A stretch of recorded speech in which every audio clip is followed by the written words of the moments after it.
Good afternoon all team. अस्सलाम वालेकुम, नमस्कार, जय भीम, जय शिवराय, जय हिंद. मित्रांनो, बघा मित्रांनो, मगाशी मी व्हिडिओ बनवले होते. त्या व्हिडिओमध्ये भरपूर माझ्या मित्रांनी, माझी पब्लिकनी मला सहकार्य केलेलं आहे, सपोर्ट केलेला आहे आणि त्याच्यामुळे मला एक चांगला सपोर्ट भेटलेला आहे. त्याच्यामुळे सर्वांचं धन्यवाद, शुक्रिया, आभारी आहे. बघा मित्रांनो, मी जे व्हिडिओ बनवतो आहे हे प्रत्येक व्हिडिओमध्ये आपल्या जनतेचं, आपल्या समाजचं, आपल्या नातेवाईकचं आणि आपल्या देशाच्या बद्दलच मी हे व्हिडिओ बनवतोय. कारण की बघा, आपल्या देशामध्ये, आपल्या भारतामध्ये, आपल्या हिंदुस्थानमध्ये आज जास्त प्रमाणात जी गोष्ट होत आहे ती गोष्ट म्हणजे सुशिक्षित बेरोजगार वर्ग आहे. आणि सर्वात जास्त प्रॉब्लेम म्हणजे अशा व्यक्तींनाच आहे. आज आपल्या देशामध्ये जे अडाणी लोक आहे ते असेंब्ली आणि पार्लमेंटमध्ये आहे. ते पुरी सरकार चालवत आहे, पुरे देशाला चालवत आहे. तर विचार करा, जर असे लोक सरकारमध्ये आहे, ते सरकार चालवत आहे आणि जे शिक्षित लोक आहे, जे एज्युकेटेड लोक आहे, ते रस्त्यावर कामासाठी, नुक्कडवर, गल्लीवर जे लोक काम करत आहे, तुम्ही विचार करा त्यांचं काय होणार आहे.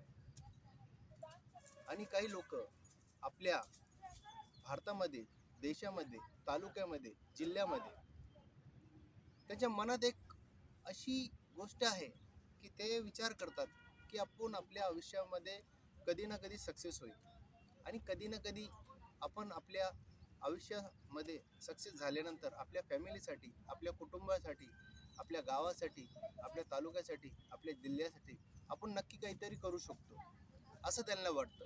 पण सरकारमध्ये अशी काही लोक आहे, जे लोक एज्युकेटेड असल्यानंतर, डिग्री असल्यानंतर तरीही त्यांना जॉब नाही आहे.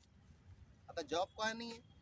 कारण की बघा, इंडियामध्ये, भारतामध्ये सर्वात जास्त जे लोक आहे ते सुशिक्षित बेरोजगार आहेत आणि त्याच्यामुळे ते काही दुसरेच वेगवेगळ्या मार्गावर चालले. आणि तुम्ही विचार करा, जर असंच होत चाललेलं आहे, अडाणी लोक सरकारमध्ये आहे आणि ते अशी सरकार चालत राहत, तर तुम्ही विचार करा, जे डॉक्टर बाबासाहेब आंबेडकरांनी जे सांगितलं होतं आपल्या भारतासाठी, आपल्या देशासाठी की शिका आणि संघर्ष करा, हे त्यांचा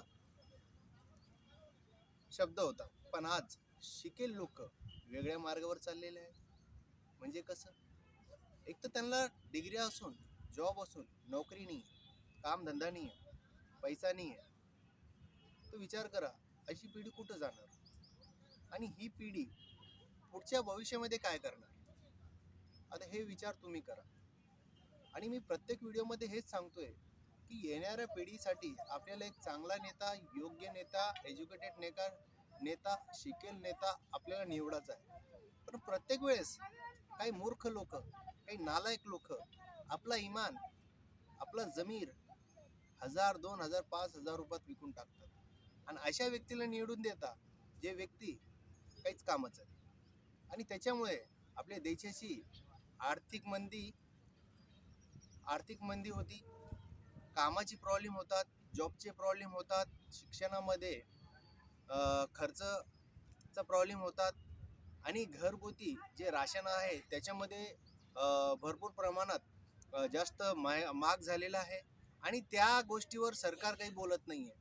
एज्युकेशन जे बेरोजगार लोक आहे, मुली आहे, मुलं आहे, त्या गोष्टीवर सरकार बोलत नाही. फक्त सरकारला काय पाहिजे, प्रत्येक गोष्टीवर सरकारने दूध, छाछ, दही याच्यावर GST लावून दिलेली आहे. तुम्ही विचार करा, मग सरकार हे विचार का करत नाही? जे लोक शिकेले, एज्युकेटेड आहे आणि त्यांच्यापाशी डिग्री आहे, त्यांना पण अशी GST लावा ना. जे बेरोजगार आहे त्यांना रोजगार द्या ना. तर आपल्या भारतामध्ये, आपल्या इंडियामध्ये, आपल्या हिंदुस्थानमध्ये काहीतरी होऊ शकतो. नाही तर बघा, ज्यावेळेस इंग्रजांनी आपल्यावर सत्ता, म्हणजे ते आपल्यावर राज्य करत होते, त्याचं कारण असं होतं तर काही लोक त्यांचं ऐकून त्यांच्या पाठीमागे राहून राहून ते गुलाम झाले होते. तसं आपल्या देशाला इतकी वर्ष झाले, आपण स्वतंत्र झालो तरी आज आपण गुलामगिरीत आहे. त्याचं कारण फक्त आपण आणि आपल्या समाजामध्ये काही लोक आहे. म्हणजे कसं? बघा, इलेक्शनच्या वेळेस जे आमदार, खासदार, सरपंच किंवा इतर कोणतेही इलेक्शन असतात, त्यावेळेस ते लोक आपल्या घराला, गावात, गल्लीत, तालुक्यात, जिल्ह्यात येऊन विजिट देतात. आणि विजिट दिल्यानंतर तुम्हाला कोणीतरी बिर्याणी, पैसे, दारू किंवा 1,000, 2,000, 5,000 रुपये तुम्हाला देतात. आणि त्याच्यामध्ये तुम्ही काय करतात? आपल्या समाजाला, आपल्या देशाला, आपल्या भारताला अशा अनपढ लोकांपाशी तुम्ही त्यांच्या सत्तावर बसून देतात. आणि त्याच्यामुळे आज आपली युवा पिढी खूप परेशान आहे. एज्युकेशन आहे त्यांच्यापाशी, डिग्री आहे त्यांच्यापाशी, पण आज त्यांना कामधंदे नाही. आणि याची जिम्मेदार आपली जनता आहे. कारण कारण की जनता 2,000, 5,000 रुपयात विकून जाते. आणि त्याच्यामुळे येणारी जी पिढी आहे ती एकदम झिरो होत आहे. आता तुम्ही विचार करा, मी जे प्रत्येक वेळेस व्हिडिओ बनवतो आणि तुम्ही मला सहकार्य करता, फक्त सहकार्य करून होणार नाही. जर आपण एक विचार केला ना, हिंदू है हम ना मुसलमान है, सबसे पहिले इंसान है.